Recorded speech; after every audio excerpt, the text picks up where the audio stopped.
4월 4일 부활절을 위한 말씀 나눔을 시작하겠습니다.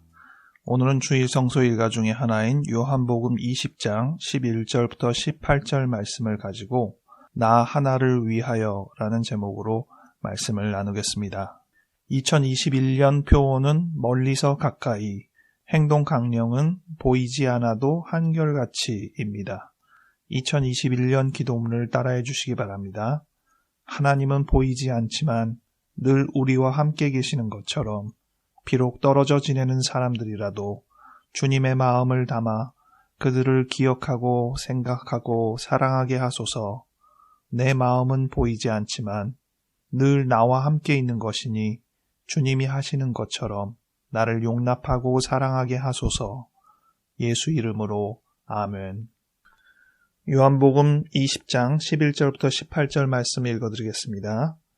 마리아는 무덤 밖에 서서 울고 있더니 울면서 구부려 무덤 안을 들여다보니 흰옷 입은 두 천사가 예수의 시체 뉘었던 곳에 하나는 머리편에 하나는 발판에 앉았더라. 천사들이 이르되 여자여 어찌하여 우느냐? 이르되 사람들이 내 주님을 옮겨다가 어디 두었는지 내가 알지 못함이니이다. 이 말을 하고 뒤로 돌이켜 예수께서 서 계신 것을 보았으나 예수이신 줄은 알지 못하더라. 예수께서 이르시되 여자여 어찌하여 울며 누구를 찾느냐 하시니 마리아는 그가 동산지기인 줄 알고 이르되 주여 당신이 옮겼거든 어디 두었는지 내게 이르소서. 그리하면 내가 가져가리이다. 예수께서 마리아야 하시거늘 마리아가 돌이켜 히브리 말로 라보니 하니 이는 선생님이라는 말이라. 예수께서 이르시되 나를 붙들지 말라. 내가 아직 아버지께로 올라가지 아니하였노라. 너는 내 형제들에게 가서 이르되 내가 내 아버지 곧 너희 아버지 내 하나님 곧 너희 하나님께로 올라간다 하라 하시니 막달라 마리아가 가서 제자들에게 내가 주를 보았다 하고 또 주께서 자기에게 이렇게 말씀하셨다 이르니라. 아멘. 오늘 4월 4일은 예수님께서 부활하신 주일을 기념하는 날입니다. 예수께서 금요일 십자가에 못 박혀 죽으신 지 3일 만에, 만 이틀 만에 주일 새벽에 부활하심을 사람들이 목격하였습니다. 예수님의 죽음과 부활은 개인의 구원에만 한정지어서 생각할 것이 아니라 사회적인 구원, 또 하나님께서 이 땅을 향하여 계획하신 섭리와 경륜, 이 부분을 같이 생각하며 예수님의 구속사를 고려해야 합니다.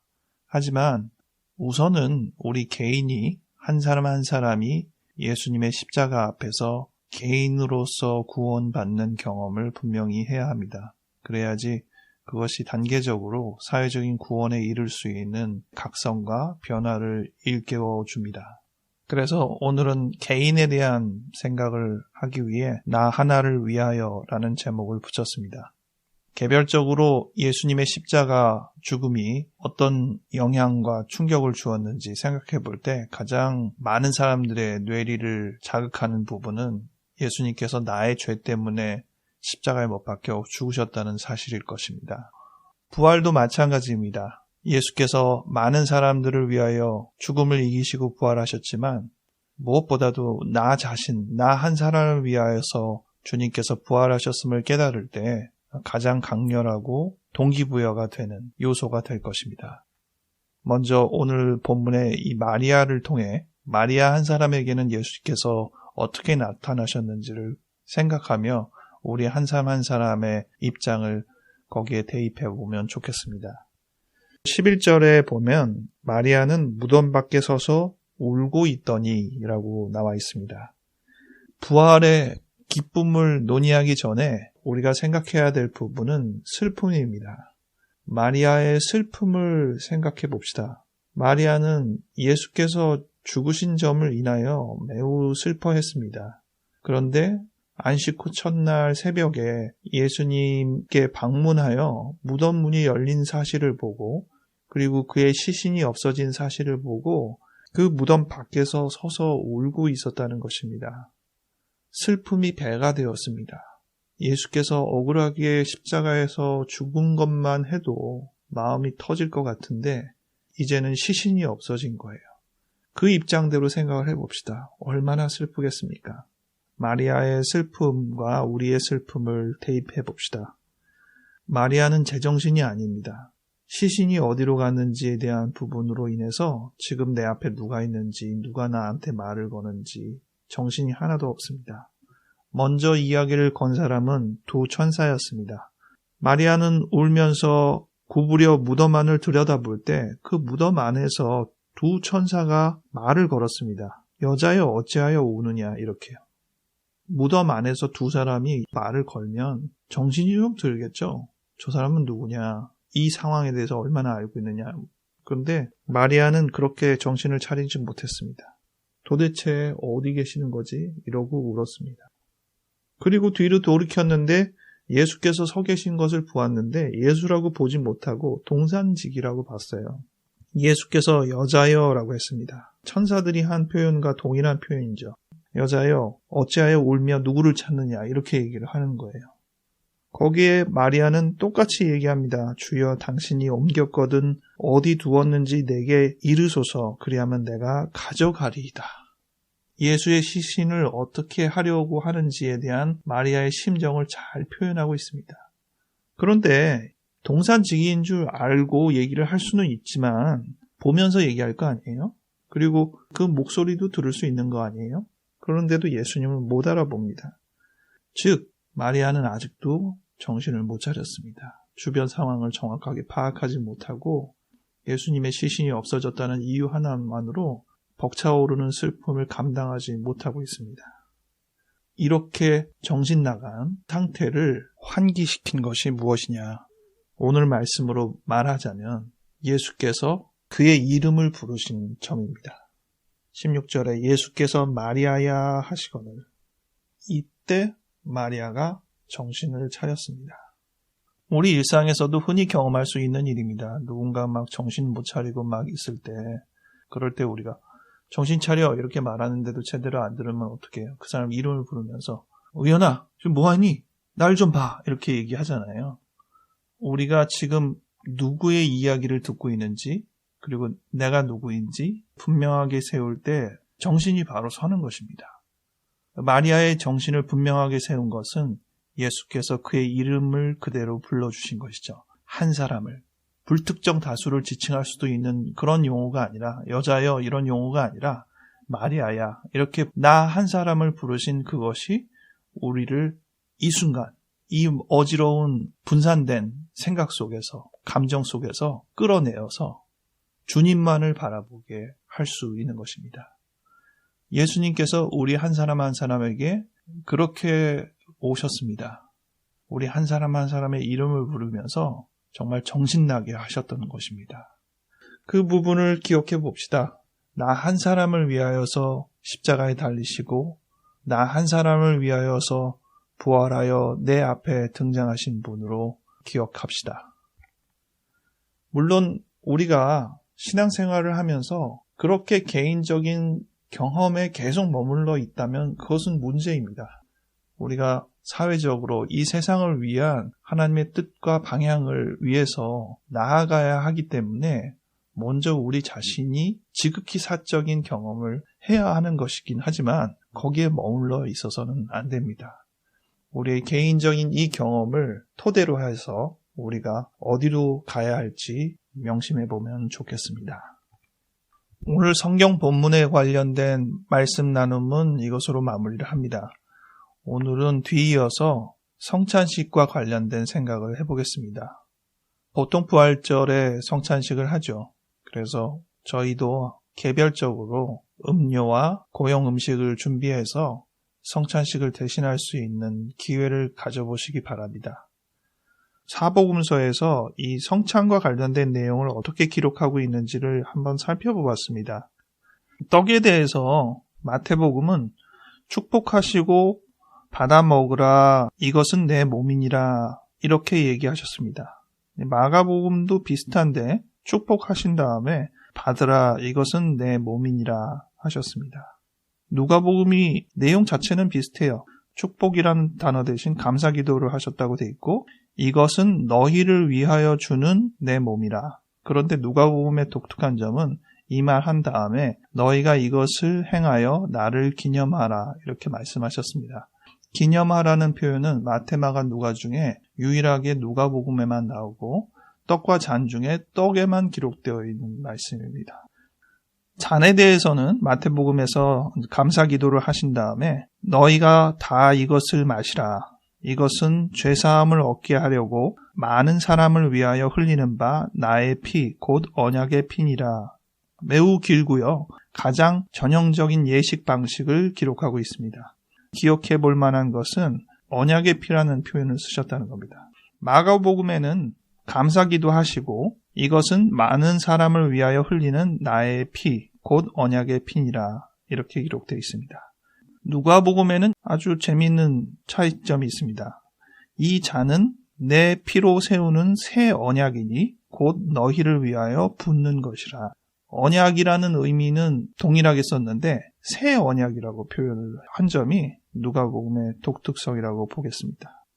그런데 이런 마태, 마가, 누가는 전반적으로 떡과 잔을 나누는 이 마지막 날 밤의 식사를 잘 묘사하는 반면 요한복음에는 이 묘사가 없습니다. 그렇다고 요한복음은 예수님의 마지막 날 식사를 중요하게 여기지 않았을까? 그렇게 또 보기도 어렵습니다. 분량적으로만 비교해보면 예수님께서 마지막 날 밤에 어떻게 말씀을 하셨는지 가장 많은 분량을 차지하는 것이 요한복음입니다. 그리고 다른 성경에서 마태, 마가, 누가에서는 기록되어 있지 않은 제자들의 발을 씻겨준 장면도 기록되어 있습니다. 그런데 희한하게 예수님께서 이 떡과 잔을 나누시면서 했던 이 표현을 요한복음에서는 기록하지 않고 있습니다. 왜 그랬을까요? 정답은 아무도 알 수가 없죠. 두 가지를 생각해 볼 수 있겠습니다. 첫 번째는 이미 요한복음은 마태, 마가, 누가의 어떤 정황들을 충분히 알고 있는 입장에서 그 다음으로 쓰여진 성경이라는 것이죠. 그래서 반복할 부분도 물론 있지만 생략하는 것이 꼭 가치가 없어서가 아니라 당연하게 여기고 다른 부분을 더 언급하게 되었다는 것입니다. 보강해서 내용을 적은 것이라 생각해도 좋겠습니다. 두 번째는 일종의 의미론적 해석으로 보아야 한다는 것이죠. 예수님께서 실제로 어떤 팩트로 행동을 하셨는지도 중요하지만 예수님께서 그 당시에 어떠한 감정을 가지고 계셨는지를 조금 더 생각해 보게 한다는 것입니다. 그렇게 볼 때 제가 가장 관련지어서 생각하게 되는 것은 누가복음에서 잔을 통해서 얘기할 때 이는 내 피로 세우는 새 언약이라는 표현을 했는데 요한복음에서도 새 계명이라는 단어가 나오죠. 13장 34절에 서로 사랑하라고 이것은 새 계명이라고 하셨습니다. 이런 부분이 또 다른 의미적인 해석을 곁들인 부분이라고 생각합니다. 그럼 요한복음에서는 떡과 잔에 관련된 기록이 없느냐? 아닙니다. 마지막 날 식사에 대한 내용으로는 별 기술이 없지만 요한복음 6장 꽤 앞부분에 예수님께서 이 살과 피에 대한 표현을 쓰신 것을 다른 관점으로 기록하고 있습니다. 54절과 55절에 내 살을 먹고 내 피를 마시는 자는 영생을 가졌고 마지막 날에 내가 그를 다시 살리리니 내 살은 참된 양식이요 내 피는 참된 음료로다. 이런 표현을 쓰셨습니다. 그런데 이 정황을 조금 생각해 보면 좋겠어요. 이것이 성찬식을 이해하는 데도 꽤 도움이 될 거라고 생각합니다. 예수님께서 오병이어의 기적을 베푸셨습니다. 그 이후로 군중이 점점 많아졌습니다. 여러 배경 때문에. 그런데 거기에다가 대고 예수님께서 너희가 인자를 만나서 지금 나를 따라오는 게 아니라 배부르기 때문에 따라오는 것이다. 이렇게 직설적인 표현을 하셨어요. 좀 상처가 될 수도 있을 법한. 그러면서 6장 27절에 썩을 양식을 위하여 일하지 말고 영생하도록 있는 양식을 위하여 하라. 이렇게 말했습니다. 그렇게 얘기를 했더니 군중들이 만나 얘기를 했습니다. 양식에 대한 이야기가 나오니까 아니 그렇다면 출애굽 당시에 우리의 조상들은 하나님께서 내려주신 그 만나를 통해서 우리가 성장을 했는 것인데 당신은 우리에게 무슨 표적을 보일 거냐 이렇게 얘기를 한 거죠. 그때 예수님께서 내 피는 참된 음료고 내 살은 참된 양식이다 이런 표현을 쓰신 겁니다. 예수님께서 마지막 날 밤 식사도 유월절 식사였고 지금 이 만나의 비유도 이 출애굽 이후의 여정 속에서 나타나는 대표적인 하나님의 역사 중에 하나잖아요. 근데 이 모든 내용들을 통해서 우리가 알 수 있는 것은 고용 음식에 대한 설명은 있는데 이 피에 대한 것을 음료로 연결하는 부분은 그전 내용에서 특별히 볼 수가 없다는 점입니다. 유월절 식사라는 것이 우리가 인터넷 자료를 또 찾아보면 많이 나오지만 그들의 광야 생활, 그 힘들었던 그 생활을 기념하고 또 하나님께서 노예 생활에서 구해내신 내용을 기념하기 위해서 6개의 음식을 차려서 유대인들이 식사하는 것을 알 수 있는데 음료가 있다고는 하는데 그것이 이 6가지의 고용 음식의 의미를 담은 주된 음식 계열이 아니고 그냥 사이드 음식입니다. 유월절에서 양을 잡아다가 피를 문설주에 바르고 그 양은 먹었습니다. 그러니 전반적으로 음식에 관련된 것은 고용 부분에 해당되는 것이고 피는 문설주에 발라서 저주를 막는 증표로만 사용되지 개인이 먹는 의도로 사용되진 않았습니다. 게다가 구약 성경의 많은 내용을 보면 알지만 피는 생명을 상징하기 때문에 피를 먹는 것은 저주로 삼았습니다. 피채 먹는 음식을 금했습니다. 그리고 이 출애굽의 상황에서 제사가 예법으로 만들어진 것이잖아요. 제단에서 피를 흘리고 고기를 태웠죠. 일부의 고기는 레위인의 식량으로 사용했던 것을 우리가 알 수 있습니다. 그러나 피는 음료로 사용하지 않았습니다. 그런데 예수님께서는 이 만나에 대한 이야기의 대비처럼 유월절의 상황을 새로 쓰시는 것처럼 어떻게 보면 예수님께서 그 유월절 어린 양과 동일한 의미로 십자가에 달리신 것이잖아요. 그렇게 생각하자면 유월절에 양의 고기를 먹는 것은 어느 정도 이해가 돼서 우리가 동일하게 생각할 수 있습니다. 예수님께서 피를 흘리신 것도 예수님이 우리를 구원하셨다는 의미로 유월절과 동일한 의미로 연결할 수는 있습니다. 다만 그걸 먹지는 않아요. 그런데 예수님께서는 잔을 돌리시면서 받아 먹으라, 이것은 나의 피고 언약의 피다, 이렇게 얘기를 하셨다는 것입니다. 그리고 앞서서 말씀드린 대로 이 마태, 마가, 누가에서 떡보다는 잔에 대한 기술이 상세하게 있다는 점을 기억해 볼 필요도 있겠습니다.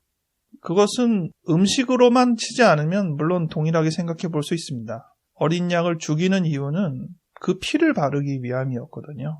그리고 그것은 장자의 생명을 가져가려는 형벌을 피하려는 도구입니다. 즉 대신 죽는 것입니다. 대가를 지불한 것이거든요. 예수님께서 이러한 식으로 그의 마지막 식사에서 이런 의미를 부여하고 예식을 하게 했다는 것은 지금 우리가 어떤 입장으로 생각을 해야 할까? 재해석을 해야겠죠. 특별히 요한복음은 6장에서 예수님께서 당신의 살과 피에 대한 의미를 재해석한 것을 보았습니다. 이러한 것들을 종합해 볼 때 예수님께서는 유월절의 예식, 즉 당시의 유대인들이 일종의 절기로 하나의 기념으로 삼았던 유월절의 그 여러 가지의 의미들이 예식 안에서 머무는 하나의 상징으로만 놓여지기를 원치 않았다는 점입니다. 오히려 예수님은 이것이 우리의 삶에 녹아나야 한다는 점을 강조했던 것입니다. 그래서 당신의 피와 살에 대해서 이야기를 한 것이고 우리가 늘 먹는 식사, 물론 유월절 식사라는 좀 독특한 의미이긴 했지만 예수님의 입장에서 보면 유월절 식사라는 그 의미보다는 죽음을 앞둔 그 전날의 식사라는 의미가 훨씬 더 강했다고 보기는 해야죠. 어쨌든 우리가 예수님께서 이 모든 과정을 통해서 우리에게 전달하려던 것은 우리가 너무 예식화된 어떤 부분에서 의미를 깨닫지 못하고 오히려 그것을 그냥 하나의 예식으로만 머물고 있는 그런 부분들을 현실 안에서, 삶 안에서, 우리의 개인 안에서 체화되고 녹아진 부분으로 이끌어가기를 원하셨다는 것이죠. 예수님의 삶이 그랬고 예수님의 죽음이 그랬고 예수님의 부활이 그러할진데 우리도 또 그 삶에 대해서 동참하고 나아가기를 원하셨던 것입니다. 여기서 우리가 좀 생각을 해봐야죠. 예수님께서는 유월절이라는 예식을 다시 우리의 삶의 자리로 끌어오셨습니다. 그런데 우리는 지금 어떻게 하고 있나요? 우리는 또 예수님의 그 삶을 성찬식이라는 하나의 예식으로 영역을 좁혀가고 있지는 않은지. 결과적으로 보면 예수님은 우리의 삶에 하나하나 녹아져 있는 우리의 사랑과 화해와 이 모든 부분들을 생각할 수 있는 우리의 실질적인 부분을 요구하시고 그걸 기억하라고 하신 것인데 우리는 그 단어 자체에 매여서 하나의 기념 내지는 예식으로 전환하고 그것으로 많은 것이 아닌지 다시금 생각해 보아야겠습니다. 성찬식을 하지 말자는 의미는 아니겠죠. 하지만 규정된 그 예법에 얽매여서 성찬식의 틀을 자꾸 좁혀나간다면 그것은 예수님의 본래의 취지와 정말 많이 멀어지는 부분이라고 생각합니다. 오늘 우리가 개인적으로 성찬식을 가지면서 이 부분을 조금 더 실질적으로 가져가는 그런 기회를 가져보시기 바랍니다. 기도하겠습니다. 하나님 아버지, 죽음을 이기시고 부활하신 예수님, 우리에게 이 큰 구원과 사랑과 새로운 시작을 알려주셔서 감사합니다. 하나님, 우리가 예수님을 덧입어 새로운 삶을 살겠습니다. 또 우리가 예수님의 몸과 피의 의미를 되새기며 우리의 몸과 우리의 피를 생각해 보겠습니다. 주님께서 이 생명새로 살리신 것을 기억하고 진정 거듭난 삶으로 살아가도록 노력하겠습니다. 함께하여 주시옵소서. 우리의 부족함을 주님께서 익히 잘 아시오니 우리를 늘 이끌어 주시옵소서. 감사드리오며 예수 이름으로 아멘.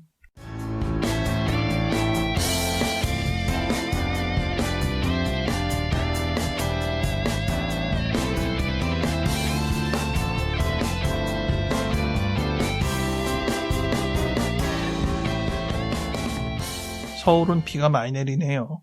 녹음하는 이 토요일은 4월 3일입니다.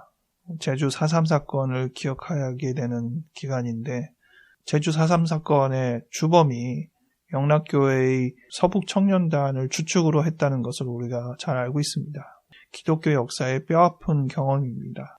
지금도 우리가 반공을 외치면서 인권을 유린하는 가능성을 생각하게 됩니다.